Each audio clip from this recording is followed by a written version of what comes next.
कनक गोरी रड़ुथिबे कुआ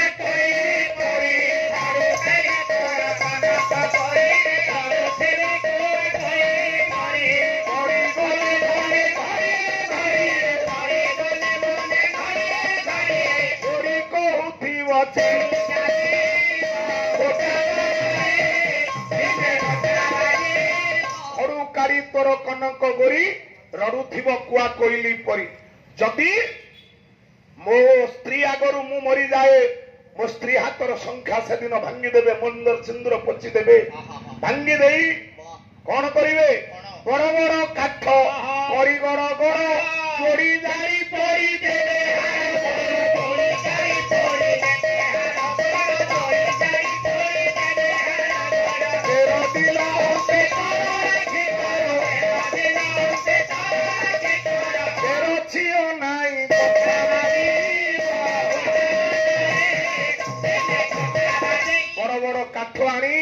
मो आत्मीय स्वजन भाई मान आज जदि ये कटक पाला मंडप मूर्ख मरी जाए आपण मान मते नहीं पोड़ी देबे किमिति पोड़ीबे ना बड़ बड़ काठ आनी गड़ गड़ करी पोड़ी देबे कहउछंती वैराग्य शतकर भर्तुहरी द्रव्य भ्रम्याणी पशुवत्स गोष्ठे भार्या गृह द्वारे जन श्मशाने जनता जनार्दन माने संसार श्मशान घाट जाए जीवे देह सीताया ए देहटा चिताग्नि रे ध्वंस पाइब आउ कर्मानु गो गच्छति जीव एका बामन कहले एते कथा दरकार नहीं मु तते मागिछि तीन पाद भूमि दिए नले सत्य भग्न हब शेषरे बलि राजा पाती देला कहला प्रभु आउ कोन मो पाखरे अछि जे देवी जहां मु देखई भक्ति रे केवल सब तुमरी प्रसे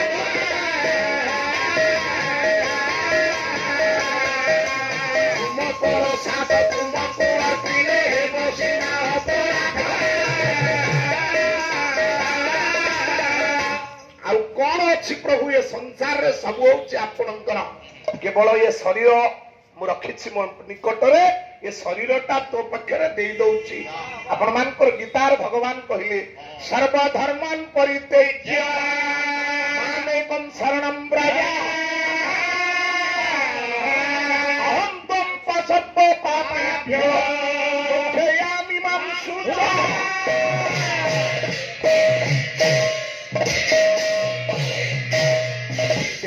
कथा मो ज्ञानी मंडली शेष राजा बोली कहले प्रभु समस्त धर्म कर्म को त्याग करी मु तो पाद तले शरण भिक्षा करुछि महाप्रभु मते तू शरण दे ताले हे ज्ञानी बापा हे ज्ञानी मंडली बलि राजा निजको समर्पण कला ये शरीरटारे तार तीनटा जाक स्वर्ग मर्त्य पाताल थिला सारे ये शरीर रे को जाएंगे पाताल को जाए मर्त्य को जाए आकाश आज्ञा कहिला ब्रह्मांड भूगोल कवि हेले बलराम दास कहला कटी रूपा तो जाए घेन पाताल बोली हे गुण पाताल बोली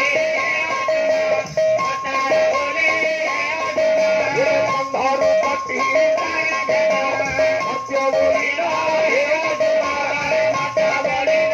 आउ परे जा रहिला आकाश बोली बोलाइला पाला तमे बोलिबा पाला वाला कोन अमेरिका जीवे मु पूरा प्रथम दिन कहले छो काई कटिरु पाद जाए पा तळ पाताळ ताको पा तळे चापी देले पा कइले पाद पाद तळरे भगवान चिपिले र एकोडा अर्थ से करूना पा तळ पाताळ ए कटिरु पाद जाए पाताळ स्कंदरु कटि जाए मर्त्य या ऊपर को जा रहिला ता होछि आकाश याकू केही देखि नांती दामरा काऊ रे दामरा काऊ दामरा काऊ रे दामरा काऊ उत्तरा भटे गोबारे खाऊ उत्तरा भटे गोबारे खाऊ उत्तरा भटे कोटी कोटी दामरा भटे कोटी कोटी ओहिले लोहि चिनी मिनी गाए तिनी तिनी कोण चौदा पण तिनी तिनी कोण चौदा पण आउ रे कुदेले कौरी गो आउ रे कुदेले कौरी गो कौरी गो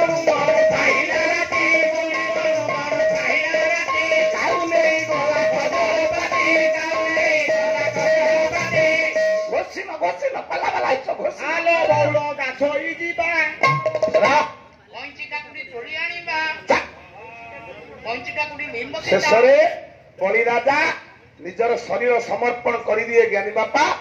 ଭଗବାନଙ୍କର ପ୍ରଥମ ପାଦ କୋଉଠି ରହିଲା ନା ବଳି ରାଜାର କଟିରେ, ଦ୍ୱିତୀୟ ପାଦ ରହିଲା କାନ୍ଧ ଉପରେ, ତୃତୀୟ ପାଦ ଯାଇ ରହିଲା ମସ୍ତକରେ।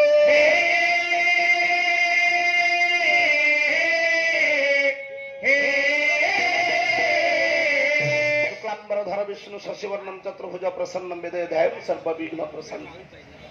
ସ୍ୱତଃ ବାବୁ ମାନେ ପକେଟରୁ ପଇସା ବାହାର କରିକି ଦେବେ। ଆମେ ପକେଟରୁ ଆମେ କଣ କାହାକୁ ଠିକା ଆଣିଛୁ ଏଠି ପଇସା ଦିଅ ବୋଲି? ବନ୍ଧୁ ଟିକେ ଭାବୁଥବ। ଏ ପୁଅ ସଜାନ କାହିଁ ଏ କଥା କହିଲି ନା ତୃତୀୟ ପାଦଟା ବଳିରାଜାର ମୁଣ୍ଡ ଉପରେ ରହିଲା। ଏ ମୁଣ୍ଡ ଉପରେ ଯୋଉ ରହିଲା ସେ ବଳିରାଜା ଆପଣଙ୍କର ଏଇ ଯୋଉ ନନା ମାନେ ବସନ୍ତି ବ୍ରାହ୍ମଣ ନନା ମାନେ ଏମାନେ କହନ୍ତି 8 ଜଣ ଚିରଞ୍ଜୀବୀ। ଭୁଲା ଠିକ ଚିରଞ୍ଜୀବୀ ଏଗୁଡାକରେ ତମର ଦଖଲ ହଉନି। କେତେ ଦିନ ଗଲେ ଆଉ ପାଲା ଗାୟକ ହବ? ଅଶ୍ୱତ୍ଥମା ବଳି ବ୍ୟାସ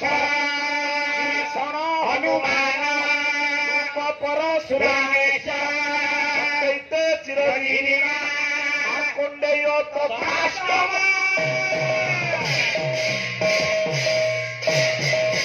ଅଶ୍ୱତ୍ଥମା ବଳି ବଳିରାଜା ହଉଛି ଅମର। ଖାଲି ବଳିରାଜା ଅମର ନୁହଁ, ଯୋଉ 6 ଜଣ ଚକ୍ରବର୍ତ୍ତୀ ପୃଥିବୀରେ ବଳିରାଜା ହଉଛନ୍ତି ତନ୍ମଧ୍ୟରୁ ଜଣେ। କିଏ? ଗଲା ଧୁନ୍ଦମାର କାର୍ତ୍ତବୀର୍ଯ୍ୟ ପୁରର ବାଜ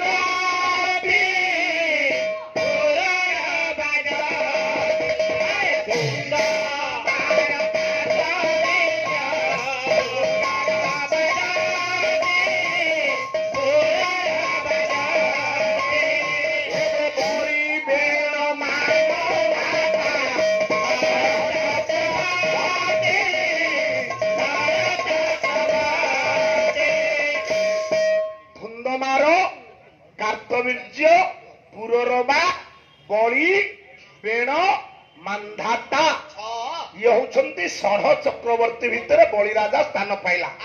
ତାହେଲେ ଜ୍ଞାନୀ ବାପା ମାନେ ଆପଣ ତ ଶୁଣିବେ ଚରତା ଉପାଖ୍ୟାନ ନିଜେ କହୁଥିଲେ। ଦେଖେ ମୋ ମା ଦେଲାଣି।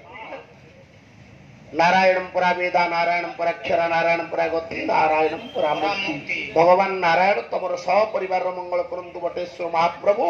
ସର୍ବେ ବୋଲନ୍ତୁ ଆନନ୍ଦେ କବାହି ବୋଲ। ନିଜେ କହିଲେ ଯେତେବେଳେ 500 ସ୍ୱର୍ଣ୍ଣ ମୁଦ୍ରା ଚରତା ନେଲା ବେଶ୍ୟା ସାର ଚରତା ଜରତା ହୋଇଗଲା।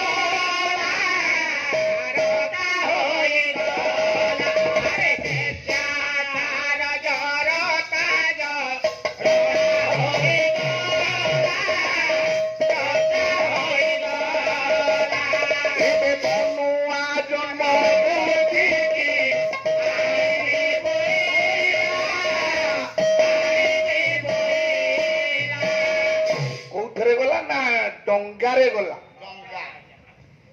ନଦୀ ନାଟା ତ କହିଲନି, କୋଉ ନଦୀରେ ଡଙ୍ଗା ପଡିଲା? ତାପରେ ନିଜେ ତ କହିଲ ବୃଷ୍ଟିହୀନ ଦ୍ୱାଦଶ ବର୍ଷ ଚମ୍ପା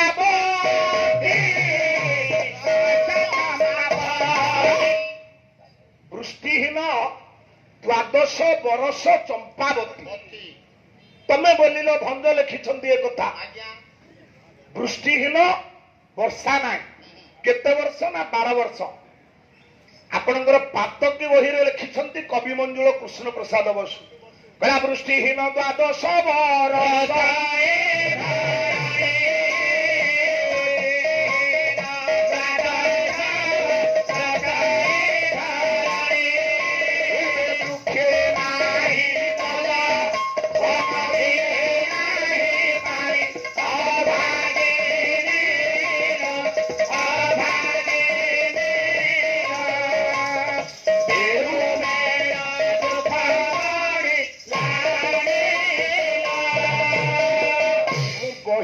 କହୁଛି କବି ନା କହୁଛି ଜ୍ଞାନୀ ମଣ୍ଡଳ ସେ କହିଲେ ବୃଷ୍ଟିହୀନ ଦ୍ୱାଦଶ ବରଷ ଏ ଧରଣୀ ଧରଣୀ ବୃକ୍ଷେ ନାହିଁ ପଲ୍ଲବ ପଲ୍ଲବ ନଦୀରେ ନାହିଁ ପାଣି ପାଣି ତ ନଦୀ ଅଭାଗିନୀଲ ବେଳୁ ବେଳ ଦୁଃଖ ବଢିଲାଣିଲ ପାଣି ଆଚ୍ଛା ପାଣି ତ ନଦୀରେ ନଥିଲା ଡଙ୍ଗା କିପରି ଗଲା ଏ ଡଙ୍ଗା କେମିତି ଗଲା ଆଜ୍ଞା ଚକ ସେଟିଂ ଇଏ